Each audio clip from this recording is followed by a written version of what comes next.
There is a lot going on in the world today. One, I am battling a cold, so I apologize for my voice. But the other thing is a civil war ended in Syria this week, which is amazing. Hopefully they get some peace. And apparently the next president, or the incoming president of the United States, is trying to annex Canada, which he can't because we're a sovereign country. Wants to make it the 51st state. And Elon Musk is kind of laughing because the President Trump, the next president of the United States, is saying, hey, if you put in $1 billion towards a project, you can bypass all the environmental rules and regulations and you can just start your project. So he's laughing his head off. Meanwhile, polar bears have different feces than captive polar bears because their food source is changing due to climate change from billionaires who are doing projects where they're getting their rules and regulations taken away because they can do whatever they want if you have the money. There's a lot to talk about today, and we're going to do that on today's episode of the How to Protect the Ocean podcast with my voice. Sorry about that. Let's start the show. Hey everybody, welcome back to another exciting episode of the How to Protect the Ocean podcast. I'm your host, Andrew Lewin, and this is the podcast where you find out what's happening with the ocean, how you can speak up for the ocean, and what you can do to live for a better ocean by taking action. And normally I have a much better voice, but this is the place where you can find out everything you want about the ocean, about ocean conservation, whether it's news, how to speak up, how to take action. All you have to do if you want more information and you want more episodes, YouTube, Spotify, other podcasts like Fancy Scientists, which is wildlife biology, as well as careers. And we look at aqueducts and Beyond Jaws, the episode I co-host with the famed lost shark guy, Dr. David Ebert. You can go to speakupforblue.com to get access to all of those for free. Just go to speakupforblue.com. And if you want that information to your inbox, because maybe you forget to go to that website because you haven't bookmarked it yet, you can do that now. You can get it into your inbox by just going up and signing up for our newsletter by going to speakupforblue.com/newsletter. That email comes to your inbox Monday to Friday at 8 a.m. Eastern. Let's get into the show. There's a lot going on. And some of the stuff we're going to cover, some of the stuff we're not. Obviously, the war in Syria, the civil war has ended. We're not going to cover that because that's beyond the scope of this show. But we are going to talk about other politics that are going on. It's really interesting with, the changing of the administration next year in the U.S. and probably the upcoming change in Canada. So North America is having a lot of changes. Europe is having a lot of changes in their politics. France government was just, dissolved, and the prime minister was kicked out from a non-confidence vote. The government of Canada, probably a non-confidence vote, will be successful soon. The Conservatives have tried it 3 times. That means if they vote non-confidence, we go to an election, basically. I'm not going to go into too much detail. But that is going to change over, if it does change over to the Conservatives, where they don't really have any climate action in place. They're ready to cut projects, they're ready to cut funds, and they're ready to cut the carbon tax. And we are going to find out more of what is going to happen when we ignore climate change like we do. And so I want to cover a little bit about climate change because we also got news today that President Trump put out on his social media platform, Truth Social, that he is going to exempt anybody who puts $1 billion towards a project, doesn't matter the project, where they'll be exempt of any rules and regulations for environmental policies. Nice, must be nice to be rich and to be able to do whatever you want. I guess when it's that big, it doesn't really matter, although it does, because usually those projects are oil and gas projects, like coal or something like that, some kind of fossil fuel-based projects, which he'll probably approve as much as possible according to his campaign promises. So we're starting to see the consequences from an environmental perspective of an incoming Trump administration. We knew it was coming, and now we're starting to see what that looks like. And there's a lot of things that are going on that are consequences of climate change that we end up not realizing because all these policies and regulations are being kind of clawed back because of the incoming administration. And so we're going to see a lot of interesting things on today's episode, but I want to end it, so stay tuned. I want to end it with 5 companies that are doing some great things for the environment and that you can support by buying their stuff. I think that's something that we really need to focus on. We're going to talk about it near the end of this episode. Is where do we go when governments aren't there to support us, when governments aren't there to help us make the choices that we need to make from a national perspective or even a provincial or state perspective? Where do we go when we can't get the answers that we want or we can't get the actions that we need we have to do it through our business leaders. And we're going to talk about that in a second. But while all this is going on, while billionaires are going to be exempt of following environmental regulations, while we're seeing all these projects going in these legislations being clawed back, we are seeing some major consequences, especially being predicted and actually being seen. So the first one is we're seeing issues with polar bears in their feces. And we're seeing what scientists are saying, we're going to see polar bears are going to be different. You know, the polar bears we know very well are going to be different in their makeup and what they look like and what they eat and how they act based on climate change and what's happening with climate change. Polar bears have always been the canary in the coal mine for climate change. With shrinking ice coverage, polar bears populations are being more and more threatened. Why, do you ask? Because polar bears will feed using ice floats. They are a marine mammal. They are in the water more than 60% of the time, which is why they're considered a marine mammal, even though they are on land quite a bit and they look like a land animal. They have 4 legs and they end up swimming most of the time. In fact, they've been clocked to swim more than 700 kilometers at once. But they are air-breathing animals and they don't really float very well. So they need to continue to swim or they need to rest on the water. Their major food source are seals. They're fat, they're plumpy, full of energy, and they're full of protein. So they have to go out and get those seals. Well, seals are not always going to be on land. They swim, they're marine mammals as well, and they swim most of their time. So they have to go out at sea to get them. That could be swimming or that could be on an ice float while they rest. They need ice floats. In fact, if you go a certain time of the year, you will see polar bears go in a town called Churchill in northern Canada, and you will see them actually wait for the ice floats to come in, and they'll get on those they'll swim out to those ice floats, and they'll ride those ice floats out, or they'll swim beyond them and wait for the ice to break up so that they can rest on the ice floats while they wait and feed on these seals. I told you my voice was really bad. I apologize for that. So there was a study that looked at how the animals are changing in terms of their protein diet, right? How are they getting their energy in the wild compared to those in captivity? So there was a research team from Dalhousie University in Halifax, Nova Scotia, that spent a week on the Hudson Bay in Churchill, Manitoba in 2018, studying the creatures and gathering data about their gut microbiome. So they collected the fecal microbiome of wild and captive polar bears and compared their findings to understand how the changing climate affects the bears' diet and health. Yes, they looked at their poop. They looked at captive animals' poop, and they looked at wild bears' poop, and they compared the two. The interesting thing is captive polar bears are on a long-term high-protein diet.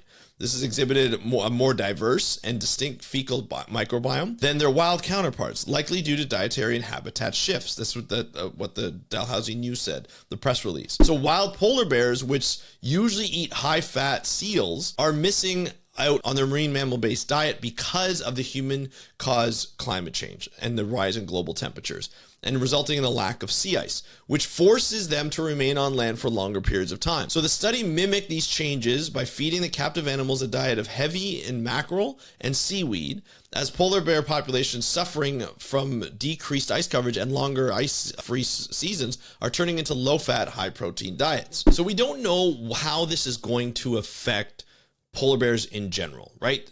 This is just going to be a change in availability of food. They're not going to be able to go out to sea to get these seals and get the high fat, high protein diet. They're going to have a lower fat, high protein diet by mackerel and maybe eating something like seaweed if they will eat that. There's going to be a change, and that could change their composition. That could change how they digest food. That could change how they get their energy, and it could change the makeup of the coastline for these Arctic habitats. It's just interesting to hear news comparing how the diets are changing based on food availability due to consequences from climate change. We're not seeing anything better in terms of ice coverage. We're seeing a reduction in ice coverage as global temperatures get hotter and hotter and hotter. In fact, I just read a headline that in 2024, probably going to be the highest temperatures we've ever had. This is going to be interesting to look at the patterns of food availability for polar bears as well as other Arctic animals to see how they're going to shift in terms of survivability. Will this be a sustainable diet for these polar bears? These are 7 feet tall. They weigh a lot. They need a lot of food, and they're used to having seals. Now we look at other animals and other habitats around the world, coral reefs, which are another sort of canary in the coal mine for climate change. And you see that we're going to start to have a shift in the makeup of corals. We're going to see corals that do not react well to high sea surface temperatures. We're going to start to see a decrease in the availability or abundance of those corals. And we're going to start to see more corals who tend to be able to allow for higher temperatures or survive in higher temperatures. It doesn't mean that there's going to be the end of coral reefs, but it's going to be the end of coral reef makeup as we know it. It's going to be less of the stony corals that have a very narrow range of sea surface temperature and more of the hardier corals that can handle it. How's that going to change the makeup of our reefs? I'm not too sure. I'm not a coral reef biologist, but it's definitely going to change the makeup. It could change food availability for humans that depend on fishing and reefs for protein and for their diets. You just never know how it's going to change, but things are changing. Now, the other thing I want to highlight before we go into the companies is that a Florida map was recently revealed that cities that could be underwater in 2050. I thought this was kind of interesting because Florida is not only a state where it's beautiful, very nice weather, you get nice coastlines. Miami's very diverse. It's almost like a melting pot of the Caribbean and maybe even South America. And it's also a home for a lot of people in Florida, but it's also climate central. And so it is vulnerable to sea level rise, and it's vulnerable to flooding due to climate change. This one, we're looking at, what's going to happen to these areas and what's going to happen to these cities that are going to actually be prone and vulnerable to flooding and sea level rise, or may not even be there in the next 20 years, right? Or the next 30 years. So in 2050, there's going to be some that are going to be like, hey, you know what? These cities, they were great, but they're not going to be there anymore. Let's just talk about what is projected to rise. So sea level along the U.S. coastline is projected to rise on average by around 10 to 12 inches by 2050. That doesn't sound like a lot. That's actually quite a bit. According to the projections of NOAA, this increase is equivalent to the total rise observed over the century from 1920 to 2020. So people living in low-lying coastal land, like river mouths, are already facing higher flood risk because of the 20 to 40 centimeters or 8 to 15 inches of sea level rise measured along the U.S. coastlines over the past few decades. Their communities can expect the worst of the impacts as water levels continue to climb. This is from Peter Gerard, who is a spokesperson for the nonprofit organization Climate Central. We're seeing a lot of these places, and if you look at most of them, obviously they're coastal and they're along some of the more popular areas where you're seeing it. So the map shows that the coastal areas in the south of Florida are most at risk, particularly the state parks and reserves and the low-lying Florida Keys. Parts of Florida's southwestern coast could also be totally submerged, including the Everglades National Park, which spans over 1.5 million acres and home to hundreds of species of birds and mammals and reptiles.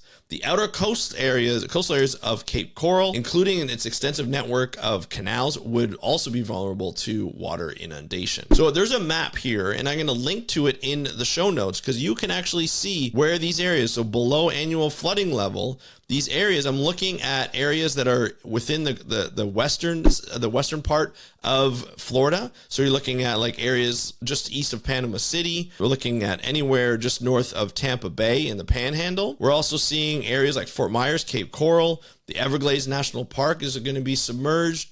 Parts of like southeast Miami along the canals are going to be flooded on a regular basis. Florida's not looking too good in 2050. And now it doesn't help that like Bahamas will be a lot more submerged as well. So you have some, a state like Florida, and then you have islands like the Bahamas, which are home to many people.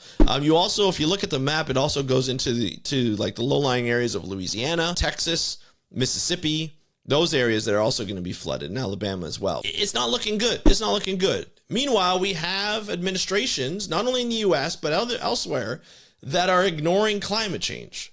But we're going to start to see problems. Now, I did see, and this is not to pick on Donald Trump, but he's got some pretty good takes, pretty hot takes on climate change. And he said, hey, you know what? Yeah, if sea level rises, we have more oceanfront. So oceanfront is good. Everybody wants oceanfront. But it doesn't talk about the people who are going to lose their land, people who can't afford to just get up and leave. Again, people who are rich will be able to get up and leave and write off their homes to the insurance or not even have to worry about it. They'll spend $20 million on a home along the coastline. It'll get flooded. they can just leave it and they still have many other homes. It's not that big of a deal for them. But for people who can't afford one home or have one home and they can't afford to lose that home because they can't sell it because nobody's going to buy it because it's going to get flooded, what are they supposed to do? They're going to be what's called climate refugees in their own country. And it's not going to be good. It's not going to look pretty. And everybody tends to just be like, hey, you know, climate change is not that big of a deal. It's a hoax by the left and all this. It should not be political.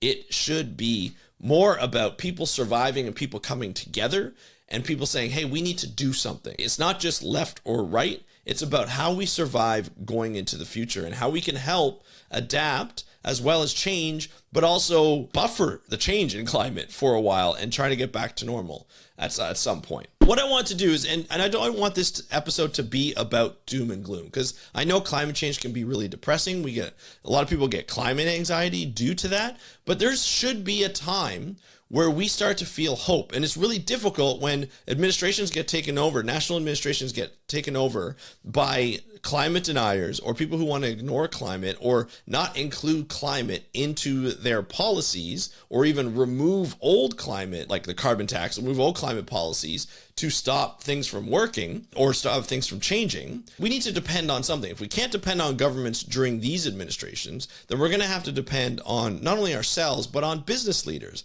And there are businesses and entrepreneurs out there who are trying to change, who are trying to help you make better decisions in what you purchase, but also help you, like, just in terms of everyday purchases. It doesn't have to be like electricity and things like that are highly regulated, but it could be other things, just your groceries or your beer or where you get your clothes or anything like that. There's a lot of things that you could do to help, and finding those businesses and helping those businesses survive, helping them thrive is a good way of doing it. And in capitalist societies, that's probably the best way to do it. Now, there is a company, I guess it's a company, it's a certification called B Corps. And these B Corps are certified companies that are about more than just the profit. They're forces for social and environmental change, aka a triple bottom line. So they go for profit, they go for social and environmental profit. That's what they go for. Now, what I mean by social and environmental profits, it's change. They have an impact on the environment and on social change.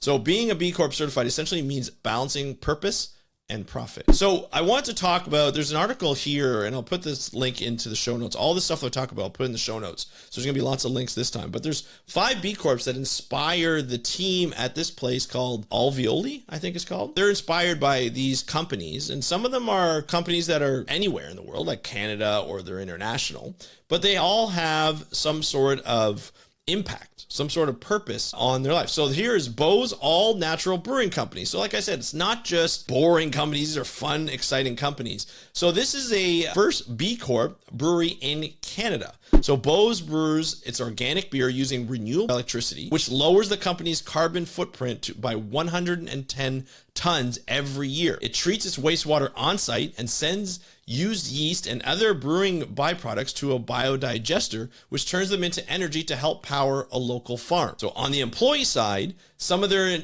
initiatives include paid days for volunteering and a ride to work program. Awesome stuff. I'm going to go through these a little quickly, but you can check these out a little bit more later on. 4 Oceans, which we had one of the co-founders for 4 Oceans on the episode, Alex Schultz. This is a Florida-based company that pulls 1 pound of trash from the oceans, bays, and seas and rivers for every artisanal upcycled bracelet, iPhone case, or cleanup kit sold, with the goal of ending single-use plastic. So this is a huge company that's worldwide. Not only does it empower local artisans, but it also hires from the local area. So if it works in Bali, it hires people that live in Bali. So this is not just Florida-based team that goes all around the world and does its work. It's a Florida-based company, but has its work in all these other places, including Haiti, including Bali, and a number of other places. So check that out. There'll be a link in the show notes. Patagonia, we all know Patagonia. This is probably one of the pillars of a B Corp, or of just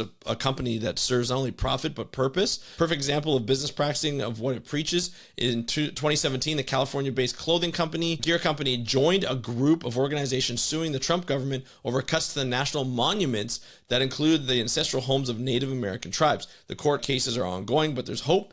Biden's new government is currently reviewing the cuts. So obviously we're not sure where that is. That's obviously an older article and an older project. So I don't know what came out of that. But Patagonia became a B Corp back in 2011 and has been racking up accolades ever since, including 4 nominations in 2019 as a top performing B company by B Lab, which is what hosts the B certification, B Corp certification. It's upped its B Corp score steadily with the recertification, with initiatives including donating all its 2016 Black Friday profits, about $10 million, to environmental organizations, creating an environmental internship program that lets employees spend 2 months volunteering for environmental organizations with full pay, and funding environmental awareness campaigns. That's what it's doing. Cotmo, which is a B Lab's best of the world list for its socially and environmentally minded promotional products. It's a Montreal-based, not a Canadian-based, women-owned company, partners corporations to design unique, locally made items for media swag bags and employees' gifts. So that's a cool kind of thing. I really like that. Nada is a Vancouver-based company. So a lot of these are Canadian companies. Package-free grocery store, goes way beyond eco-friendly groceries.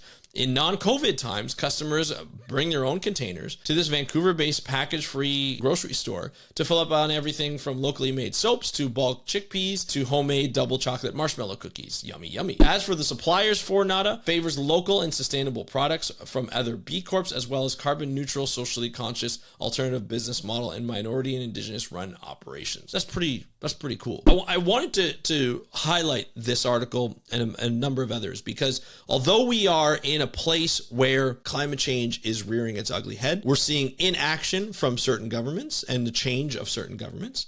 Even the governments who are trying to do stuff about climate change are said not be doing enough or fast enough. But we have other tools in our conservation tool belt to help reduce climate change. And that falls a little bit on us, right? But it falls on us not just to act responsibly when it comes to using sustainable things for like products and services for reducing climate change, but it also goes to show that we can help support companies who are out there not only to make a profit as other companies are, but also to have an impact on the world. And if we can use our dollars to support those companies instead of companies who are degrading or buying into a system that's degrading the planet by putting out a lot of greenhouse gases, using a lot of fossil fuels, and not trying the other way. The other companies that are trying to be sustainable may not be perfect, but they're trying to be. They're trying to be the best that they can, and they deserve our support if we can support them. Some of these companies, yes, they can be a little bit more expensive than the other companies, but I think we have to look at what we can do, and we have to look at changing the way we live in some areas drastically, in other areas maybe not so drastically, but change the way we do things and the way we use energy, the way we use products, and start moving and focusing on companies who are doing really good and having an impact on our planet instead of having a negative impact on our planet. So I want to bring that to you today. That's the episode. I'd love to hear what you think. Hit me up on Instagram at How to Protect the Ocean. I'd love to hear from you. Just DM me. So that's at How to Protect the Ocean. And you can also subscribe to our YouTube channel. Hit the notification bell so you get every episode that we put out, or you get notified for every episode that we put out Monday, Wednesday, and Friday. And of course, if you're on Spotify or Apple or your favorite podcast app, you can also follow or subscribe to that. And there's some changes coming that to this podcast and to this company that you're going to really like in the new year. I'll have an announcement for that in the new year. And I'm really excited about this. This is a project that I've been working on for a little bit, and it's not just me. And we're going to see some really cool changes and interaction coming up soon. So stay tuned, subscribe, follow, and I can't wait to talk to you on the next episode of the How to Protect the Ocean podcast. I'm your host, Andrew Lewin. Have a great day. We'll talk to you next time, and happy conservation.